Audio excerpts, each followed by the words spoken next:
साथियों नमस्कार, मेरे चैनल रुद्र न्यूज़ में आपका स्वागत है। पिछले दिनों की सबसे बड़ी घटना रही अतीक अहमद और उसके भाई अशरफ की हत्या। बहुत बड़ी घटना थी। अब इस घटना के बहुत सारे जो पहलू हैं उन पर चर्चा हो चुकी है, चैनल्स में भी आपने देखा होगा। तो मैं एक नए पक्ष को लेकर ये चर्चा कर रहा हूँ। इसलिए और भी बहुत सारे पहलू हैं, लेकिन इसी एक वीडियो में हम उस पहलू पर चर्चा करते हैं कि आखिरकार इस घटना का क्या, इस घटना से योगी जी की इमेज को धक्का लगा। तो हमारा मुद्दा ये है कि अतीक अहमद और उसके भाई अशरफ की जिस तरह से हत्या हुई, उससे क्या योगी जी के सुशासन का जो दावा है या जो सुशासन चल रहा था उसको धक्का लगा है। ये धक्का, ये शोर इसलिए मच रहा है कि पुलिस कस्टडी में जो है वो अतीक अहमद और अशरफ की हत्या कर दी गई थी, और जिन लोगों ने हत्या की वो बड़े छोटे मोटे किस्म के अपराधी थे।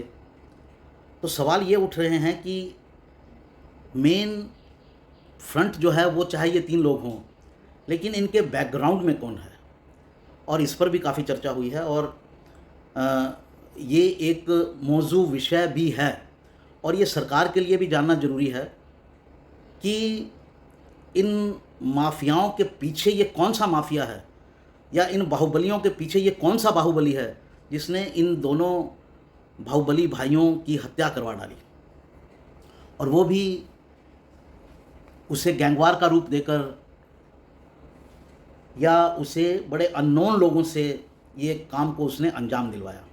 बहुत सारे सवाल हैं इसमें। ये तीनों कोई शातिर अपराधी नहीं थे, लेकिन जिस तरह से इन्होंने गोली चलाई वो किसी मंझे हुए खिलाड़ी का हाथ था।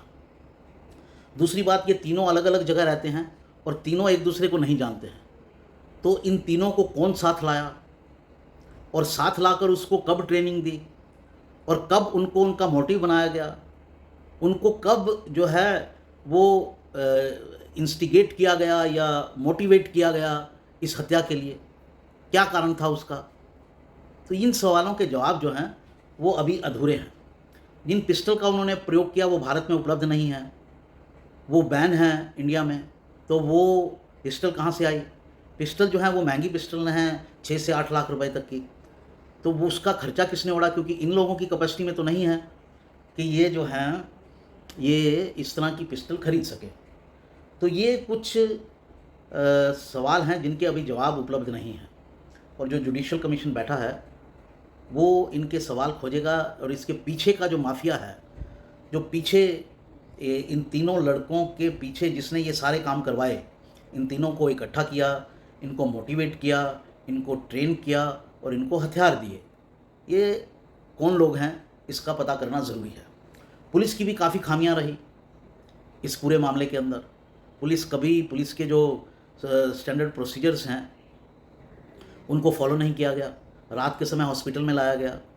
दोनों को कभी चलाया नहीं जाता है, शातिर अपराधियों को, क्योंकि हमले का डर रहता है। दोनों को चलाया गया कुछ दूर तक, मीडिया को इतना नज़दीक आने दिया गया। दोनों को एक ही हथकड़ी से बांधा गया, जो कि नहीं अलाउड है दो शातिर अपराधियों के बारे में। तो ये सब जो चीज़ें थी, पुलिस जो थी, 20 के करीब लोग थे, 18 से 20 लोग पुलिस वाले थे, वो रिएक्ट नहीं कर पाए। वो एक्चुअली उसके कारण हो सकते हैं क्योंकि वो उन्होंने अपेक्षा नहीं की थी, तो इतनी जल्दी जल्दी सारा कांड हो गया। 5 ही सेकंड में तो अतीक अहमद की हत्या हो गई, और जैसे अतीक अहमद गिरा तो उसका भाई भी उसके साथ हथकड़ी से बंधा था, वो भी गिर गया। और गिर गया तो वो भी निहत्था था, तो वो भी रिएक्ट नहीं कर सकता था, भाग भी नहीं सकता था। उसका अतीक जो है वो इतना भारी था कि अशरफ वहाँ से भागने की स्थिति में भी नहीं था, बंधा हुआ था हथकड़ी से। तो उसका गिर जाना और फिर उस पर गोली चल जाना, तो ये तो नॉर्मल चीज़ें हैं। तो पुलिस की भी लापरवाही के इश्यूज़ इसमें आएंगे। एक बड़ा इशू इसमें ये रहेगा, देखिए इसमें इन दोनों की हत्या को लेकर जनता के बीच में दो गुट हो गए हैं। एक गुट तो वही है लिबरल, सेक्युलर, तथाकथित और मुस्लिम जो पत्रकार हैं, जो अपने आप को लिबरल और सेक्युलर कहते हैं, वो किसी भी कीमत पर इनका बचाव करने में लगे हैं। और दूसरा वर्ग जो है वो आम जनता का है, वो इस घटना से खुश है। लेकिन इसमें लॉ एंड ऑर्डर को लेकर योगी जी की जो प्रतिष्ठा थी उसको ज़रूर धक्का लगा है, कि लॉ एंड ऑर्डर कहीं ना कहीं गड़बड़ हुआ है। एनकाउंटर में नहीं हुआ था, उसको तो पब्लिक अपेक्षा कर रही थी कि असद का एनकाउंटर कब हो, क्योंकि उसने जिस तरह का कांड किया था, खुलेआम खुले मुंह जाकर मार देना गोली, हाँ मैं आ गया, अब मैं नया अतीक हूँ या मैं नया इलाके का गुंडा हूँ, उसने ये चैलेंज किया था सरकार को। तो उसका एनकाउंटर में इतना कोई विरोध नहीं हुआ था, हालांकि करने वाले ये सेकुलर मुस्लिम लॉबी ने फिर भी किया था, लेकिन इतना नहीं हुआ था। लेकिन इस केस में वो पुलिस की कस्टडी में थे और पुलिस की कस्टडी में उनकी हत्या हुई। तो इसको अगर आम जनता के स्तर पर देखा जाए तो ज़्यादातर लोग खुश हैं कि निपट गया, क्योंकि गुंडों के जीवित रहने से कोई जीवित नहीं, जो कोई आम आदमी खुश नहीं होता है, क्योंकि वही खौफ में जीता है। उसको हमेशा अपने धन संपत्ति बहू बेटी का डर लगा रहता है। ये व्यक्ति ऐसा था तो दूसरों की संपत्ति खोस लेता था, किसी भी जगह चला जाता था, बोला आज तक तेरा कल से मेरा, खाली करो।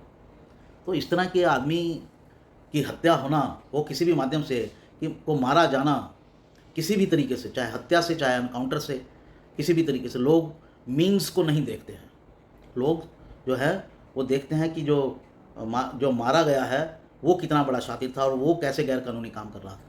तो आम जनता के स्तर पर मुझे नहीं लगता है इसका योगी जी को कोई नुकसान होगा, रादर लाभ ही होगा। क्यों? क्योंकि ये आपको पता भी चल जाएगा कि आने वाले दिनों में अभी वहाँ पर चुनाव हो रहे हैं निकायों के, उसमें क्या रिज़ल्ट आता है। तो योगी जी की जो छवि है एक दबंग नेता की, वो बनी रहेगी। और जो उन्होंने कहा था मिट्टी में मिला दूंगा, वो उन्होंने सच में कर दिया। अतीक अहमद जैसे व्यक्ति से माफ़ी मंगवा ली, माफ़ कर दो भाई, अब मेरा घर परिवार को छोड़ दो, मिट्टी में तो मिल चुका हूँ, अब मुझे रगड़ो मत मिट्टी में। तो और इसका एक खौफजदा मैसेज जो है वो और बाहुबलियों में भी जाएगा कि अगर किसी भी तरह की हिम्मत की या योगी सरकार को चुनौती दी तो छोड़े नहीं जाओगे। कोई ना कोई तरीका आपको निपटाने का अडॉप्ट कर ही लिया जाएगा, अपना ही लिया जाएगा, चाहे वो एनकाउंटर हो, चाहे वो कोई भी तरीके हैं, बहुत सारे तरीके होते हैं सरकार के पास। तो साथियों, जनता के स्तर पर और पॉलिटिकल स्तर पर मुझे नहीं लगता है योगी जी को कोई नुकसान होगा, लेकिन जो सेकुलर और मुस्लिम पत्रकार और मीडिया है और जो इस नैरेटिव से जुड़े लोग हैं, वो ज़रूर हल्ला मचा रहे हैं और इस मामले को अंतर्राष्ट्रीय स्तर पर ले जाकर एक तरह से अरब देशों से दबाव बनवाने की कोशिश कर रहे हैं। राणा अयूब ने एक ट्वीट किया जिसे बाद में लगता है उन्होंने हटा लिया, उसने और ओवैसी ने इन दोनों नेताओं को गुंडा या हत्यारा नहीं बताया और इस तरह के ट्वीट किए कि दोनों पॉलिटिकल लीडर थे। अब जब ये पॉलिटिकल लीडर का मैसेज जाएगा देश विदेश में तो ये माना जाएगा कि पॉलिटिकल अपोनेंट्स को हटाया जा रहा है, जबकि इसमें पॉलिटिक्स कुछ नहीं है। अतीक अहमद बीजेपी का बाल भी बांका नहीं कर सकता और कोई भी गुंडा बाल भी बांका नहीं कर सकता बीजेपी का या योगी का पॉलिटिकली। इनके साथ जो कांड हुआ वो उनके जो कुकर्म हैं, गैर कानूनी कानून को अपने हाथ में लेना, हाल फिलहाल में ही उन्होंने जो है पाल को मारा था, उमेश पाल को शरेआम, और योगी सरकार की क्षमताओं पर सवाल उठा दिया था।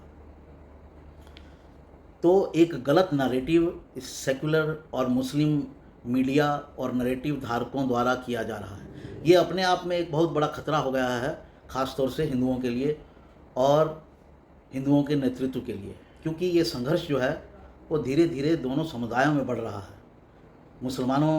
मुस्लिम समुदाय की ये इच्छा है कि गज़वाए हिंद किया जाए, वो इस काम को करने में जुटे हैं, और उधर से हिंदू समुदाय में भी ये भाव बढ़ रहा है कि येन केन प्रकरण साम दाम दंड भेद से इसे रोकना है।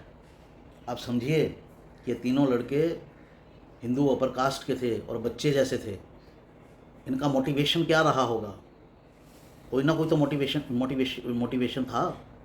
और तीनों में एक ब्राह्मण है, एक अपर का क्षत्रिय है और मौर्य यूपी में ओबीसी में आते हैं, जहाँ तक मैं जानता हूँ। तो तीनों ने मिलकर इतने बड़े कांड को अंजाम दे दिया। तो साथियों, इस घटना के बहुत व्यापक पहलू हैं बहुत बड़े पहलू हैं। बाहुबलियों के लिए भी ये एक खौफ का काम करेगा कि एनकाउंटर भी हो सकता है और कस्टडी में जाने से भी बचोगे नहीं, वहाँ पर भी कोई कांड हो सकता है। तो इसलिए बाहुबलियों में खौफ होना तय है।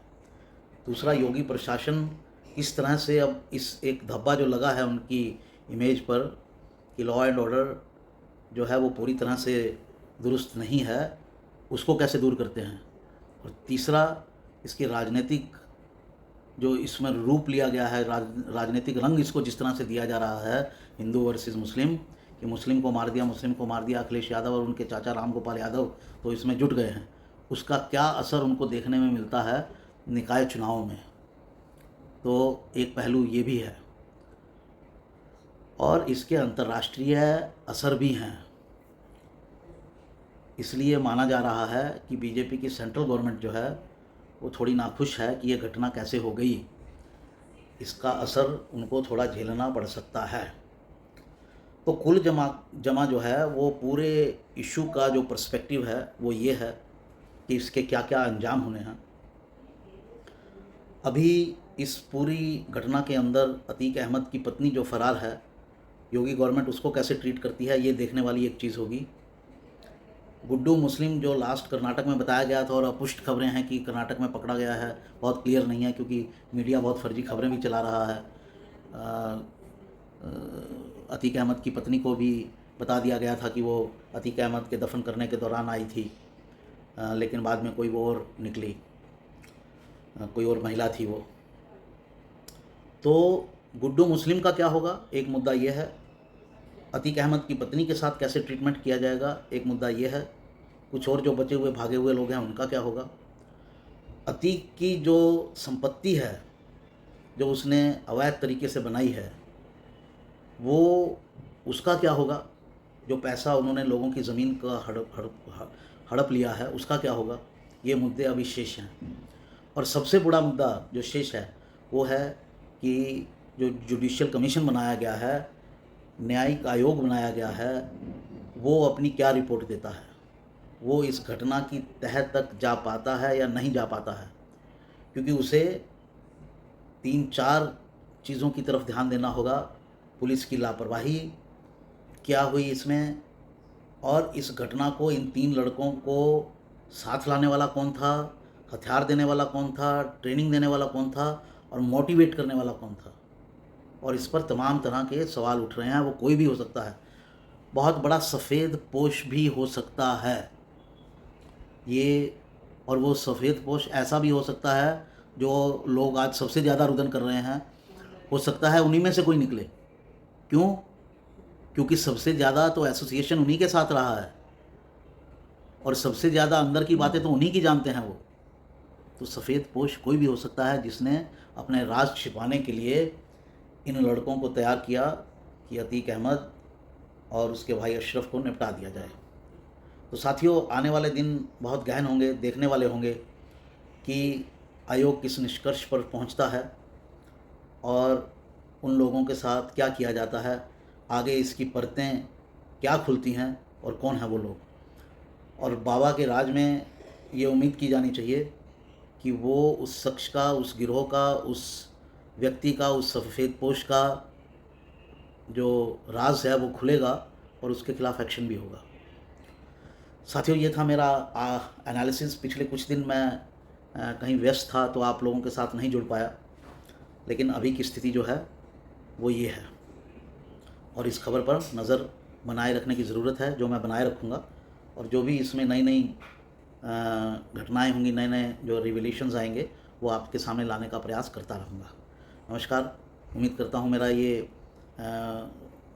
वीडियो आपको पसंद आया होगा तो इसको लाइक कीजिए, शेयर कीजिए और इसे आगे तक पहुँचाइए। मेरे चैनल को सब्सक्राइब कीजिए और नोटिफिकेशन की बेल ज़रूर दबाइए ताकि आप तक मेरी जो खबरें हैं, जो मेरा विश्लेषण है वो जल्द से जल्द आप देख सकें। नमस्कार। वंदे मातरम। भारत माता की जय।